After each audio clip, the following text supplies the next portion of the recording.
Yeah, yeah. Okay, See you cool. now. Awesome. So after many trials and tribulations, finally got together. Yes. I'm here. How was your day? My day was great. A little busy, but it was good. Hold on one Yeah. second. Good.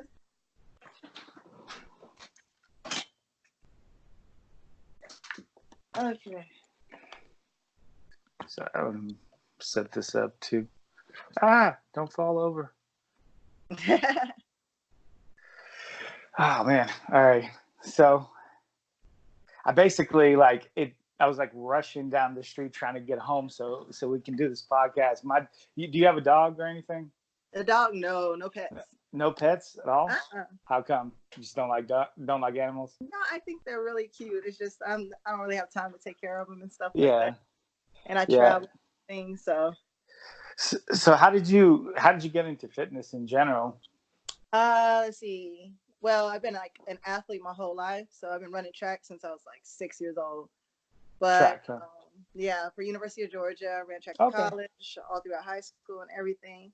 But I got into lifting in 2015 after a breakup. So that's how I ended up getting into lifting. I was dating this NFL coach, and Mm. long story, found out he was cheating or whatever. And so I just started going to the gym like every single day just to like distract myself. Hmm. And my body changed really, really quick.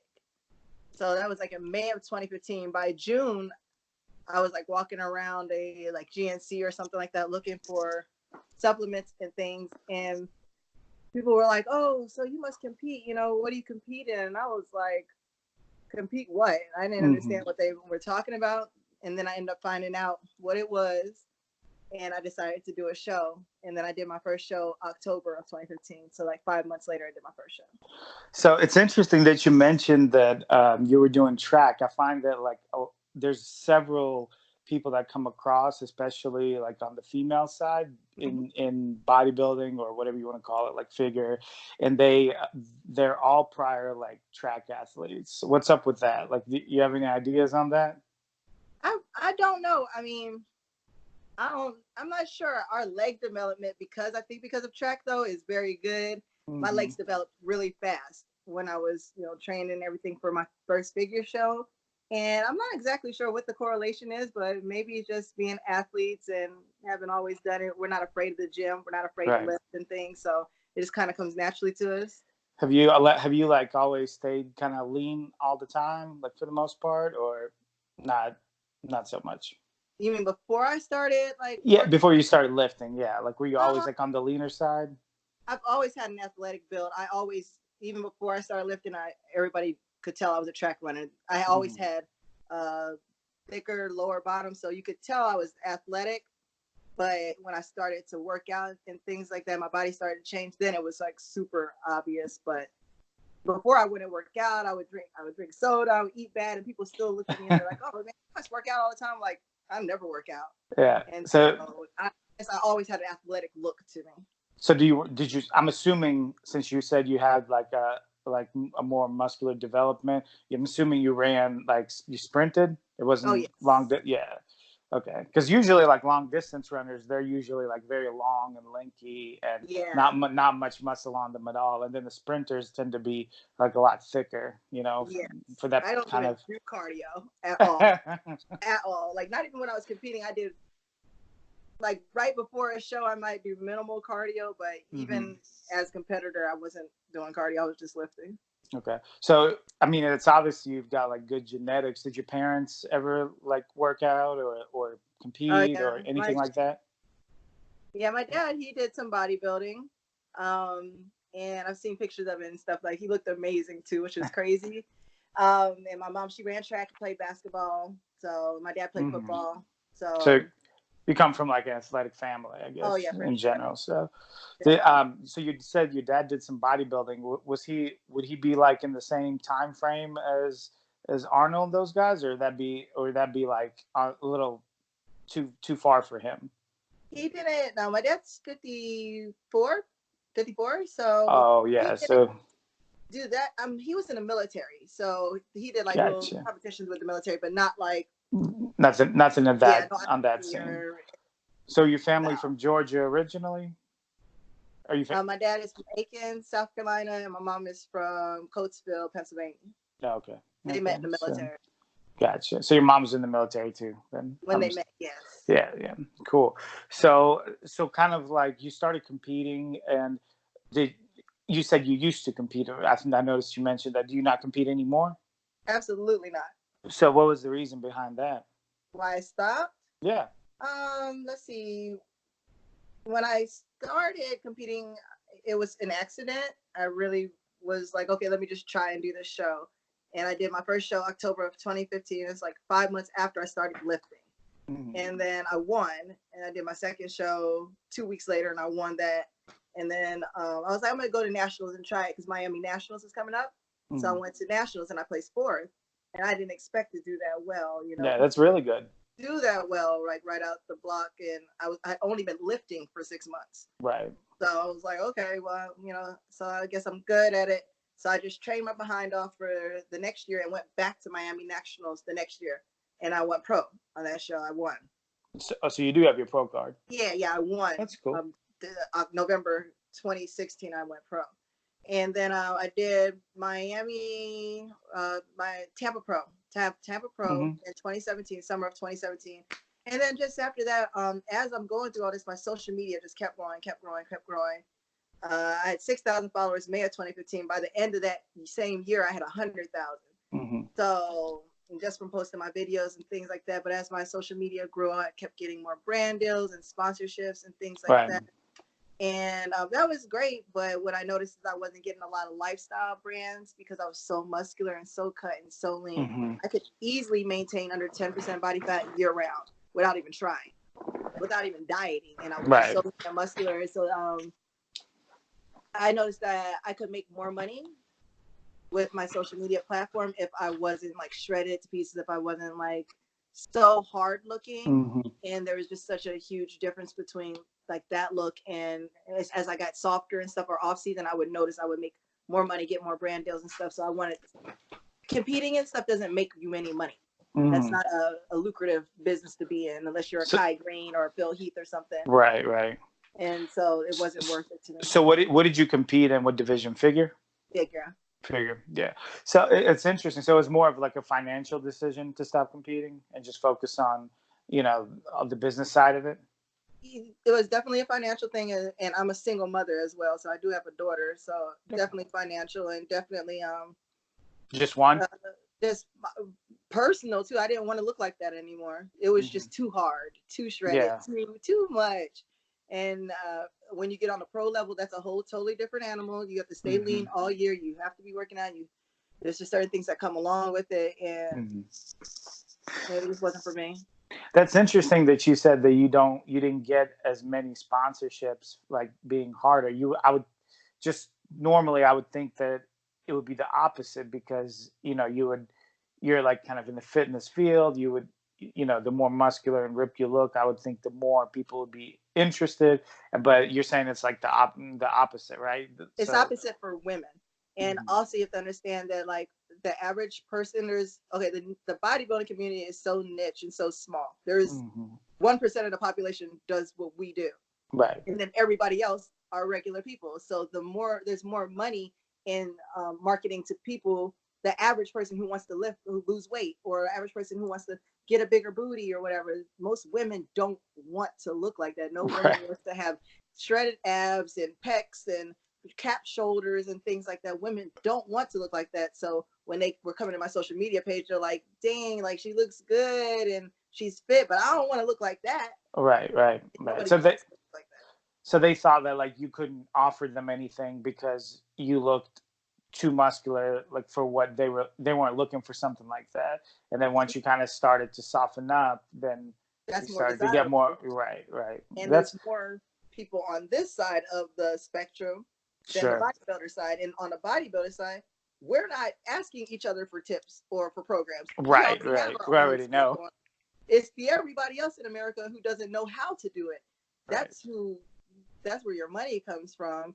And so I understood marketing, and I was like, okay, if I soften up a little bit but still remain fit so that I look better than the average person, then it made more sense. So it was seemed like a very smart choice. Did you kind of know that intuitively, or did you like talk to some people and figure that out, or did you just kind of like know off, off of just looking at your page and everything and just figured it out? Well, I started my business as I was growing and learning myself and going along with that myself. Mm-hmm.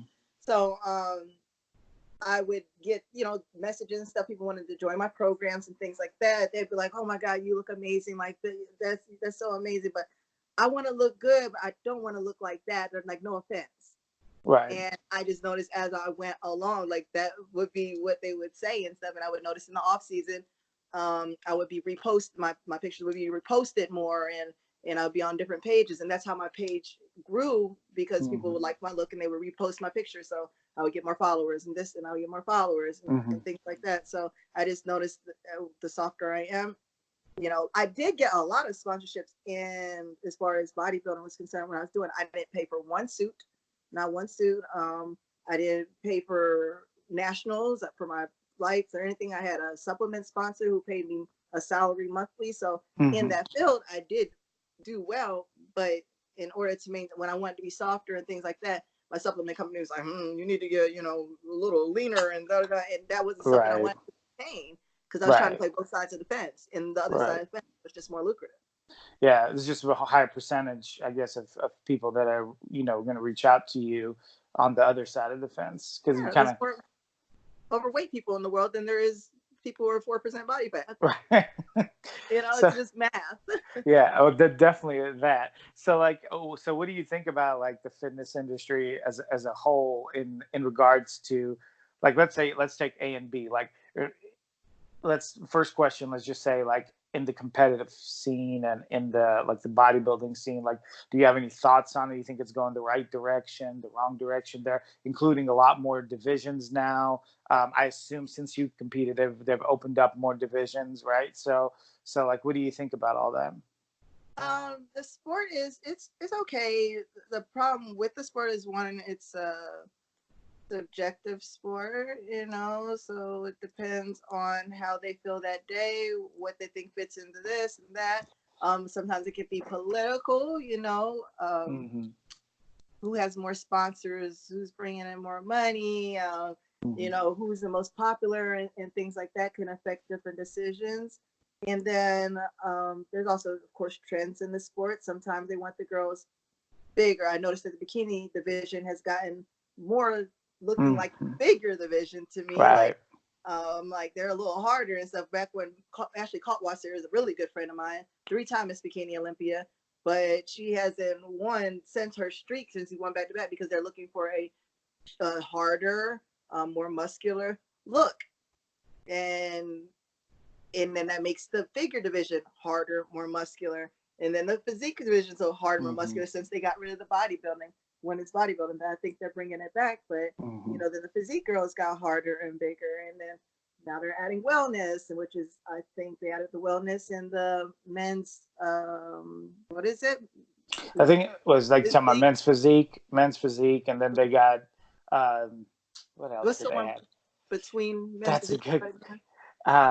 men, that's a good. I know what you're talking Classic about. I physique. can't classic. That's Classic it. physique. Then they Classic. added Mm-hmm. classic physique, which is a money game. The more Right. categories we have, the more money we're Right. going to bring in. And then, of course, the first year they do classic physique, everybody qualifies for nationals because Right. they don't have, so it's Right. a money game. And it's just fine. You got to make money in the industries and stuff that you are. But I don't know if there's a lot of, I don't know how genuine it is and things like that. And I just got Mm-hmm. to the point where I just wanted to get out of competing. I'd much rather coach people and watch them succeed and stuff and feel the things I felt when I was on stage rather than busting my behind trying to figure out what they wanted this year and what trend was different that year. And if you don't go to the posing clinics, then maybe you might not do as well as somebody who does go to the posing clinics and Right. all this other politics and stuff. Yeah. So Have you run into that personally? me personally, And uh, while you were competing, I know you didn't compete for an extremely long period of time, but have you like ran into anything where you're like, that's kind of weird? uh, Not personally. Okay. Okay. Well, well.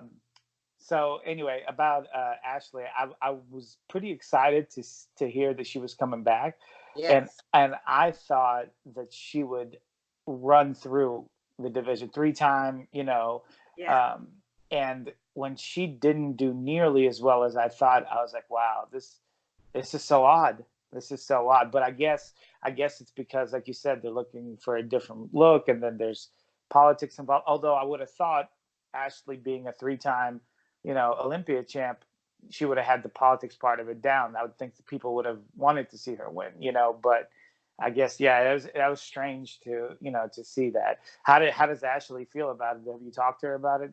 Yeah, I did. She's actually really happy about her. Ashley's one of the most positive people I've ever met in my life.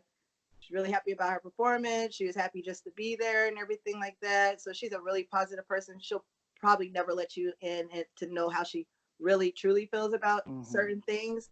Um, so I think she was the best Miss Bikini Olympia that ever had because she was on top of the world. Her social media marketing is amazing. Like she really put a face on competing that made other girls want to do it. Right. And following her, the other I think 2 years or so in between that was kind of Mm-hmm. lackluster and dead. And I thought like, yo, she's coming back to the game.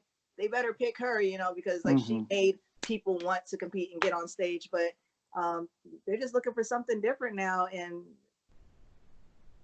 Yeah. oh, I Yeah. really, That's tough. That's and tough which because makes it's me not want to compete too. right. Right. Well, that's tough because I was thinking, so if Ashley comes back and she, looks, I think she looks just as good, if not better, than she did before, Yep. and she's not placing well at all.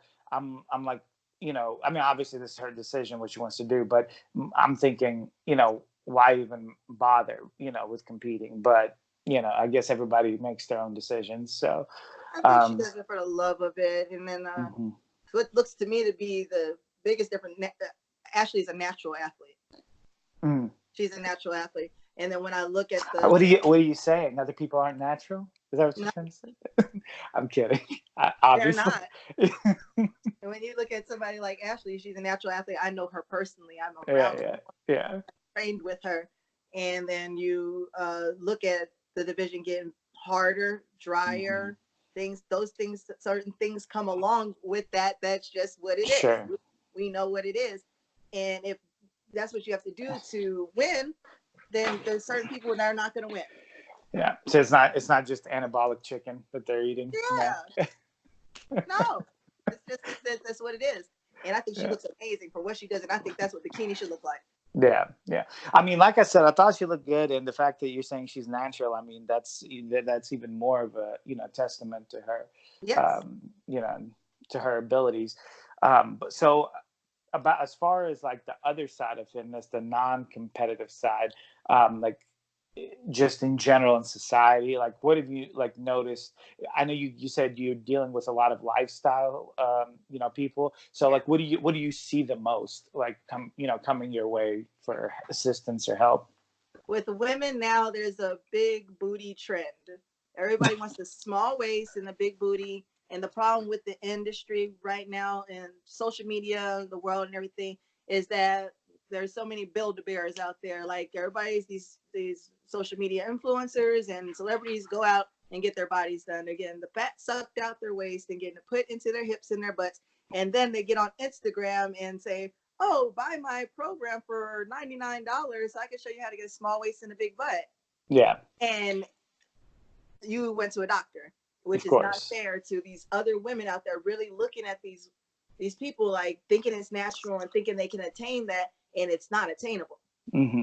And that's Well, rough on trainers because we're trying to teach them, well, you can't grow your booty and shrink your waist at the same time. That's right, not how you works and stuff. And they don't right, understand the concept because they're not right. understanding it's not real.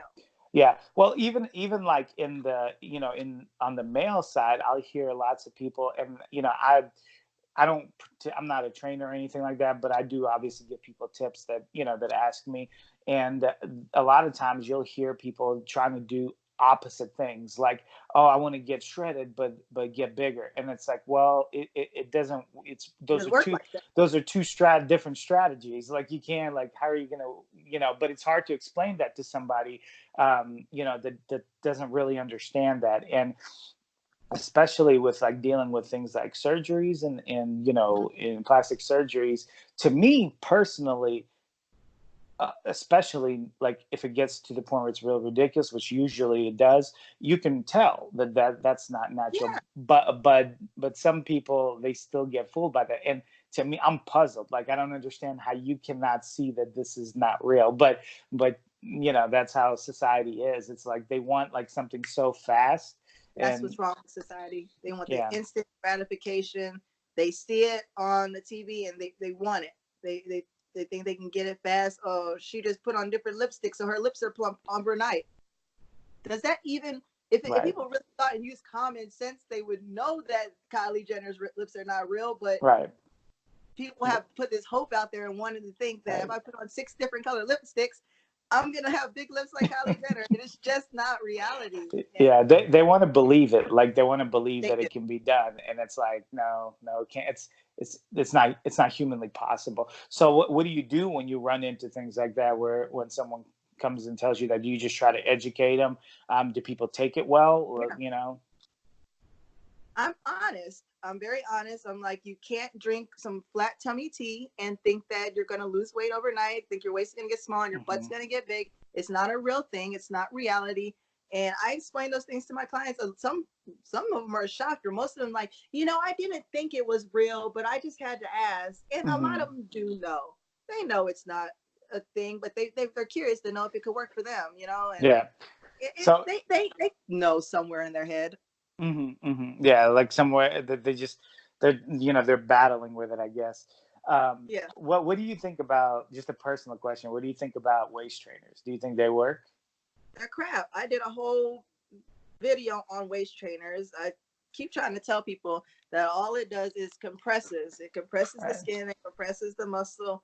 And if it's not, they market it towards overweight people, but it doesn't work for overweight people. I use my teddy bear as an example. I'm like, squeeze your teddy bear. Now let go of it. Hmm. That's all it does. It's just That's gonna a pop back out and go back Yeah, in. it's a good illustration. Yeah. Yeah, if you have a muscular build and if you have a muscular core, it can temporarily compress it and Right. keep it down maybe for an hour or so, but it's gonna go Right. back to normal. Right. Right. But Yeah.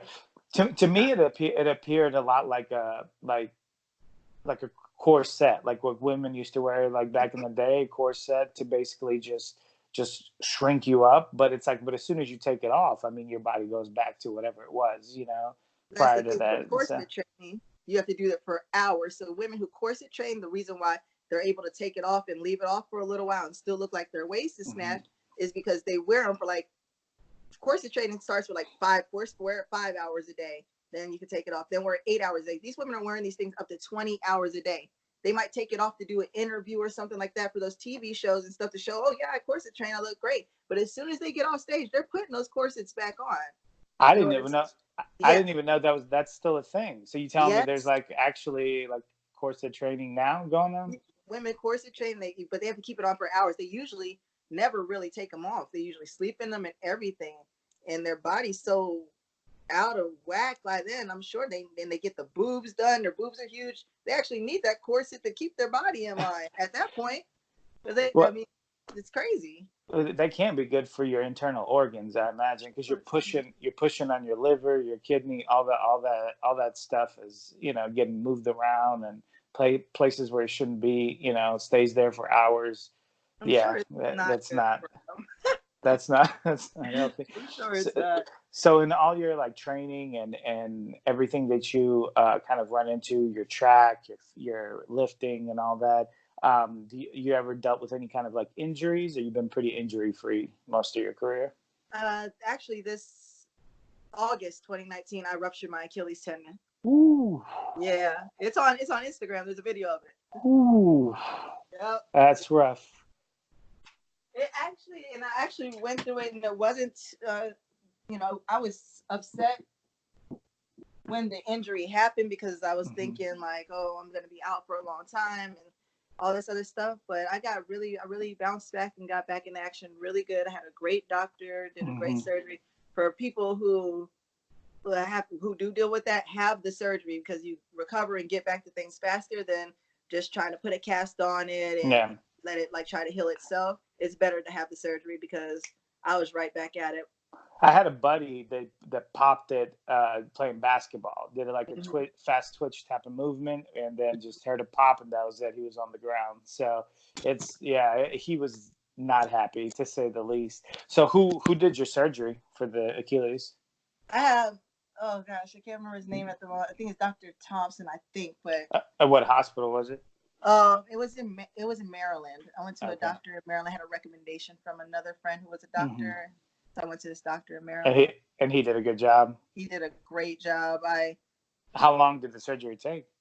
The surgery, it was quick. The surgery was like an hour maybe, and then I was It's pretty back out. fast. It was very fast.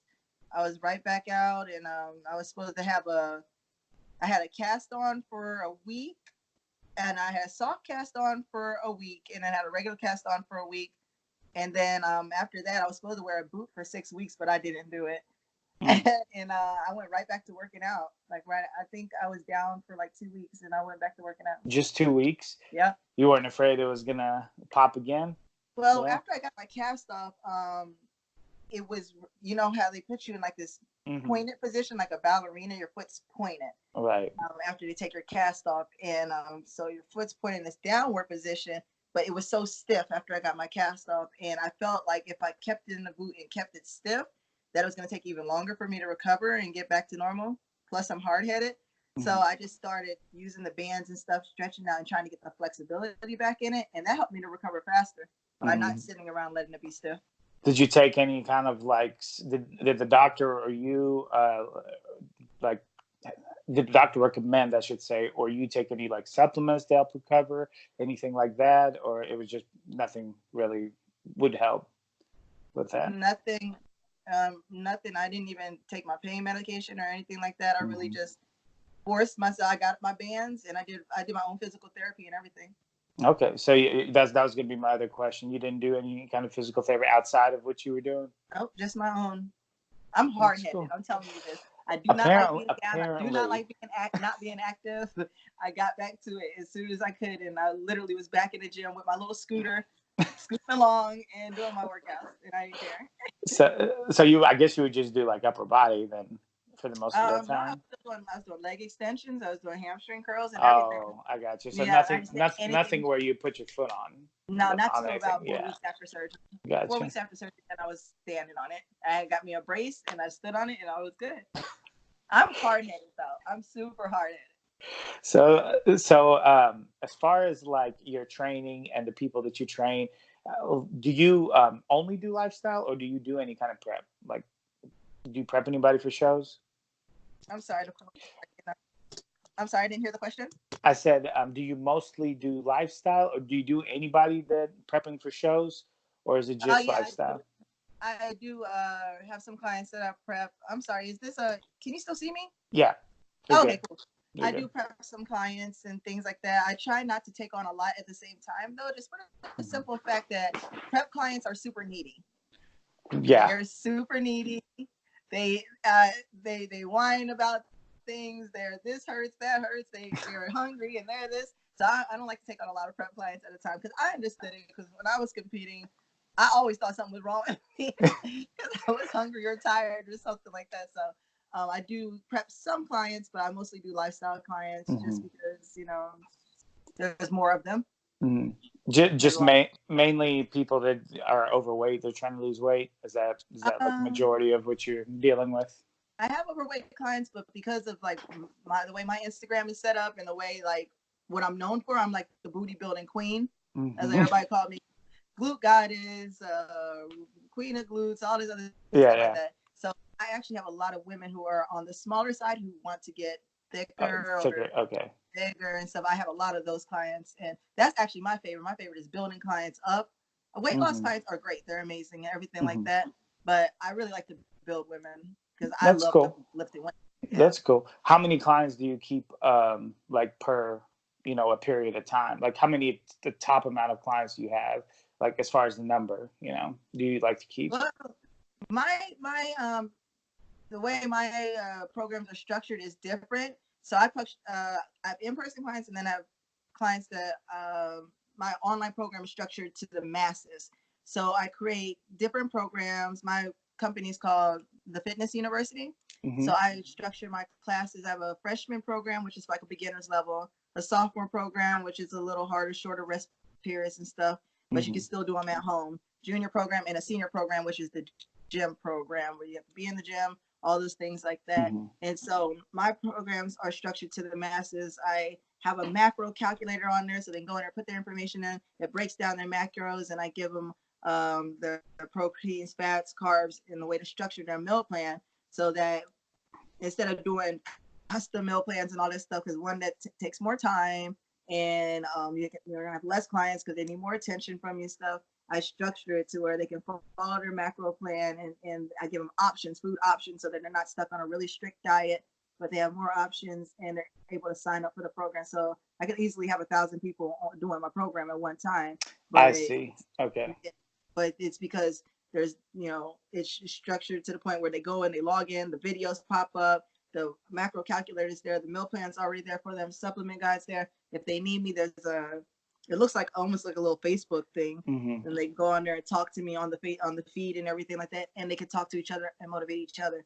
So That's cool. That's cool. So you almost set up like this little matrix, like it's like where people can like interact with each other, and they don't necessarily need you 24/7. Yeah. Exactly. Don't necessarily need me, but if they do, they can talk to me one-on-one. But I used to do programs where they start at $350 and went all the way up to like $600, where it's custom this and all that and everything, and I'm going in there and doing custom workouts and all this stuff like that. But can't have as many clients because it's hard to keep up with individuals and what everybody's individual needs is. It's easier to market to the masses, drop the price of the program down to like $40 and stuff, and then everybody gets to join and everybody gets to do it. Because if you really think about it, the average person really doesn't really have a huge clue about what's going on in the gym. They don't really have a huge gym goal either. They just really want to feel better, lose a little weight here and there, get in shape. They're not going to be in a gym 5-6 days a week like we are and stuff like that. They might go 2-3 days a week and stuff. They just want to know what to do when they're there. And that's how the program is structured. The videos come up, you can see exactly what to do. And that's what I find with women. They just want to feel confident in the gym. The average woman gets in the gym, you see all women on cardio equipment and all the men in the gym equipment. That's because they simply don't know what to do with the gym equipment. They don't have video to show them what to do. They go to the machine and sit and look at it, and they don't have an idea of what to do. But my program gives an opportunity to look, oh, that's how you do. Oh, you grab that. Oh, you change the weight there. So they know how to do it. And then they get more confidence in the gym, and they don't just get on cardio equipment. So that's all I wanted to provide.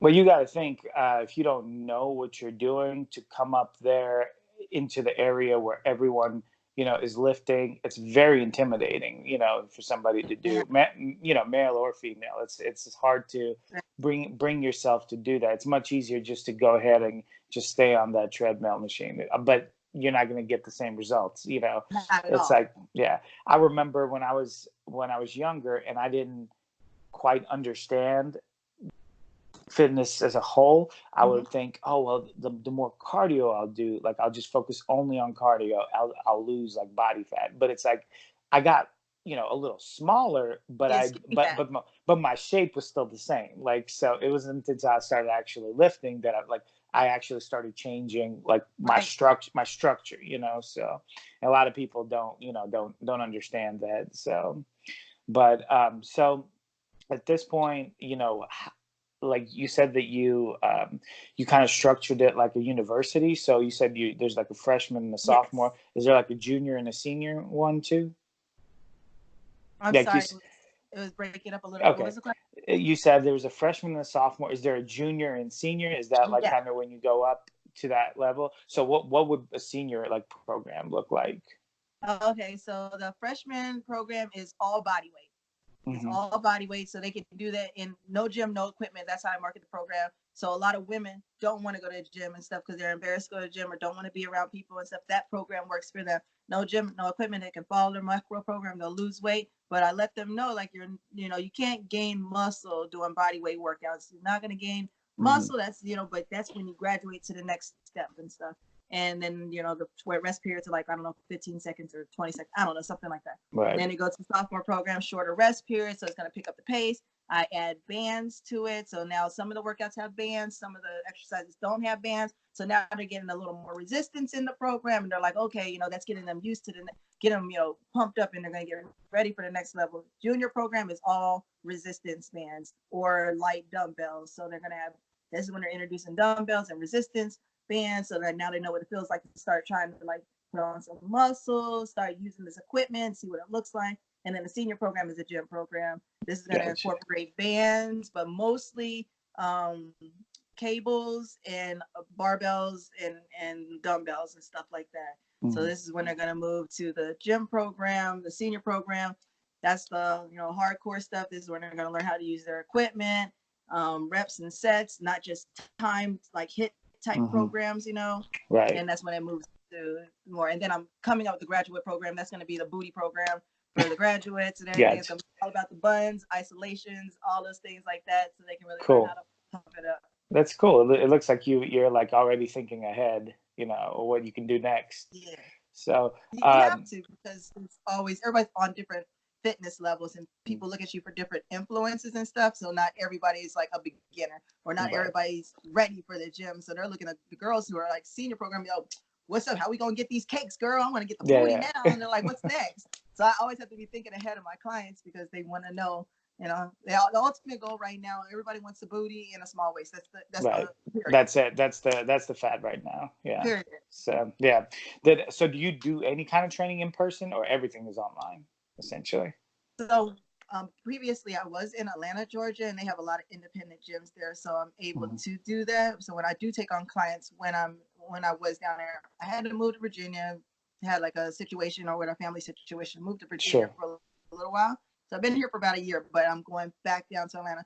Here, there's a lot of corporate gyms. So like I've had the owners and the managers at LA Fitness and stuff walk up to me like, hey, we would love for you to train here. I'm like, well, what do y'all pay to like $6 a half hour? I'm like, oh no. Are you really kidding me? Like, it's insulting. I would never ever do that. So if I had a gym here, I was able to train clients independently and charge what my worth and charge what I would normally charge, then it wouldn't be a problem. But I just haven't found that dynamic here. So my online training programs works for me right now. Yeah. Brand deals, all this stuff. That's how I make my money. But once I get back to Atlanta, it's back to personal training and the online training. Okay, cool. So when are you going back to Atlanta? Like the next month or two. Okay, so pretty soon. So yeah. So that'll be exciting, I guess, to go back. So yeah. So do you are most of your clients like women? Well, I guess most of your clients are women. Do you have any men clients or no? Sometimes I'll train couples and stuff, like a husband and wife couple or things like that. But I try to stay away from training male clients, just because for obvious reasons. Yeah, and not that I have a problem, and I'm not like discriminating against anybody. Yeah, I got you. I just haven't had the best experiences training male clients one-on-one, and I would prefer I know a woman's body really well, and I know what women want, and as far as the physique is concerned, I'm not a man. Right. I don't, I just feel like a man should train a man. Yeah, no, that's a good point. It's just, I do know that like a lot of men still train women, so I was just wondering if it works the other way around. You don't see that as much. You don't see like women training men as much, but you do see men training women, a lot more. So if it were a friend or something, then yes, but on a normal basis, I'd have to actually know you. And I've had guys hit me up on my online and stuff. Hey, I would love for you to train me or something like this, and they were like, well, can I take you to dinner later and stuff? And that's cut the crap. Yeah. That's keep it like professional or don't bother me. Absolutely. And it's the line blurs a lot of times, especially when people are bending over and picking up weights and doing all this other stuff and wearing, a bra and some shorts and stuff. Then next thing you know, he's flirting with you, and I don't like it. Yeah, no, I completely understand, and I think that's probably the best case scenario. You just stay away from that kind of that kind of situation. So like if you had just to kind of wrap things up, if you had to basically give somebody some advice on how to get into this field, like do you have anything that you might want to say, like, if there was a girl, let's just say she's like, hey, I want to try to, get into this field of personal training Mhm. and get sponsors and this and that, like, how would you like advise her to start with that? The first thing is to get certified, or I say get certified, but um, I was very much, I was certified, but I also was very much self-taught as well. So Mm-hmm. some people have the motivation to teach themselves different things, but know what you're talking about. Nothing I hate worse is than watching influencer on Instagram post a video and they're doing like hamstring curls and like, this is how you work your delts. And I'm like, Mm-hmm. you do know that was a hamstring curl, right? Like, Right. and there's so many people out here riding this wave of I'm a fitness influencer and stuff just because they go to the Mm-hmm. gym once or twice a week, or they're a coach, just because they competed in one NPC show. And I'm like, Mm-hmm. you're not a coach. That doesn't make you a coach. But Right. know what you're talking about. Give out good information and accurate information, because to me, when you're a social media influencer, especially, you have a responsibility to your audience to make sure you're being accurate, because you could hurt somebody. Right. So make sure that you are either certified or researching, knowing what you're doing.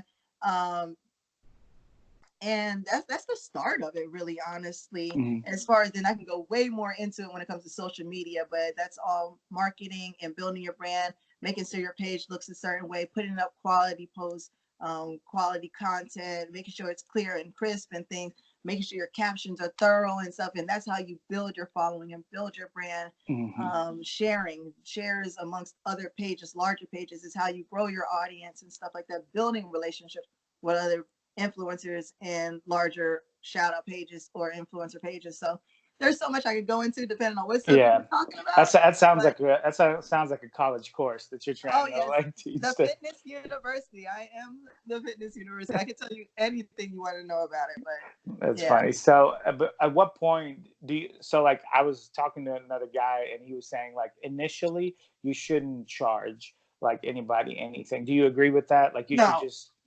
You don't agree, or you do I do agree? not agree with that. Okay. Absolutely. First of all, you should always know your worth. Your time is money. Time is money, Mm-hmm. period. That's just like, that's just like a scenario like meeting the guy, and the first time you meet, uh, he takes you to his house and y'all eat McDonald's. Now he knows that all he ever has to do to hang out with you is to take you to his house. He's never going to take you on a real date. He's never going to spend money. He's never going to buy you flowers. He's never going to wine and dine you, because he knows that that's what your value is. Like, that's all he has to do. A Big But Mac. you set the standard and you set the bar very low. Yeah. I feel like your time is your money. If you spend 10 minutes with somebody, teaching them something that you acquired, knowledge you acquired either through classes or whatever, that is value in that. You have value Mm-hmm. in any class you spent money on, or any time you spent researching things like that, and you want to give it to this person. This person doesn't know it. That's why they're bothering you about it. So Right. they need to pay you for your time and your Mm-hmm. knowledge. And I don't think you should ever do that. My first programs I put out were $50. I put my little programs on Instagram. They were made on a PDF file and everything like that. They were no videos, no nothing. I didn't know what I was doing, but I still charged $50 because I took the time to type it up and took my knowledge and put it on there, Mm-hmm. and I charged for it because it took me time. And you So, want it, and if you knew it or whatever, then you could just go Google it. But yeah. I Googled it, so you give me the money. I googled it, so pay me for googling it. Google, yeah, I want my Google money. So wait a minute. So you posted it on Instagram, but if people already saw it, why would No. they pay? I How did that work? had my I made the programs and everything like that. And at the time I didn't have a website. So I was like, hey, I posted like, hey, new booty building program. It's popping, ladies, da da da. It's got a Mm-hmm. supplement list, it's got this and that, whatever. Email me or I send me a see. DM for the program. Okay. And then I had them cash at me or PayPal me the $50, and then I would email it to them. Cool. Yeah, Yeah. that's cool. I mean, it sounds like you got you got a lot accomplished, but it sounds like you've got a lot that you're thinking about accomplishing, in the Mm-hmm. future. So that's Absolutely. cool. Do you still attend any like shows or anything like that? Are you still kind of like involved in any of that scene, or no? Not really. I still in communication. Like, I talked to Kai Green actually this morning. Mm-hmm. So I hosted the Arnolds with Kai back in 2016. Yeah, Mm-hmm. 2016. I hosted the Arnolds with Kai and Flex Wheeler and Trish Martin and everything. Trish Okay. Martin. So, and I was still an amateur at the time. So I was like super excited to even be sitting next to them. And I'm sitting there doing commentary on the Arnold. So it was great. But I haven't been to a show in a while just because I'm not really that interested in it anymore. I like the expo part. Like, even when I was competing, I only really liked the expo because I wanted to buy tickets and stuff. Like, well, that's the most interesting part, right? Yeah. Anyway, especially like at the Arnold, like they had a great expo there. Yeah. So, I went to like 2 Arnolds, 1 Olympia and stuff like that. But yeah, not so much. No. Yeah, too.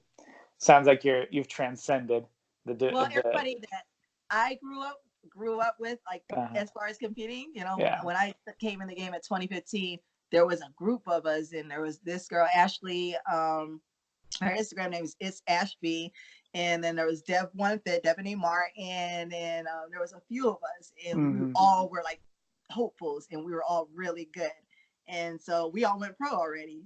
So I don't really have anybody like to watch anymore. Right. There's nobody left for me to watch. Gotcha. I'm friends with Latoria Watts.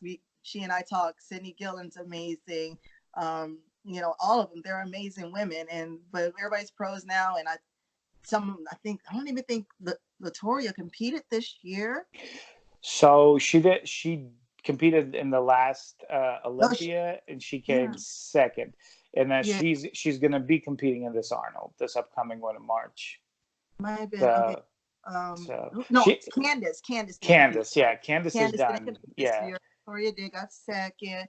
And figure that changed so much. Latoria won, I think, 2 times in a row, and then Sydney won. Now. And then now, oh God, what's her name? She's doing so good, but she's teeny tiny short. Yeah, I know who you're talking about. I can't remember her name, but I know who you're talking about. Yeah. I follow her on Instagram. I can't remember her name at the moment. I don't know why. She's such a sweetie, but yeah. So when they went from Latoria to Sydney, that's such a big difference. Yeah. As far as structure and size, like Sydney is smaller. She's a lot smaller than Latoria. Latoria is like my size on stage. She's right. Like an inch taller than me, and we're the same weight on stage. I'm 140 on stage, but I'm 174 in the off season. You know what I'm saying? Yeah. Huge difference between my off season and on season. Yeah, it's just like 30-something pounds. Yeah, and then I know that Candace was like in her like 120 something on stage. You know, so and I don't know how much Sydney is, but she's tiny. So they went from like jump looks. So I was like, well, if they're going that small in figure, there's no way I can compete with that. No, yeah, I mean, you couldn't get to that size. I mean, that's and especially if you did, you wouldn't have those lines, you know. So I'd be gone and wasted away. Right. Yeah. Anyways, but hey, thanks for taking the time out of your day to do this. I greatly appreciate it. Do you want to plug anything? I know we already talked about your university, but is there anything else, like any supplements? How do people contact you? You might want to plug your program again, you know. Yeah, you can follow me on Instagram at I am NaFit, youtube.com/I am NaFit. And let's see, my website is nafitnessuniversity.com. You can get my supplements on my site, resistance bands, and the 28-day program. So awesome. Cool. I'm easy to find. NaFit. All right. Thanks again. I appreciate it. You have a good night. Thank you so much. Take care. Bye.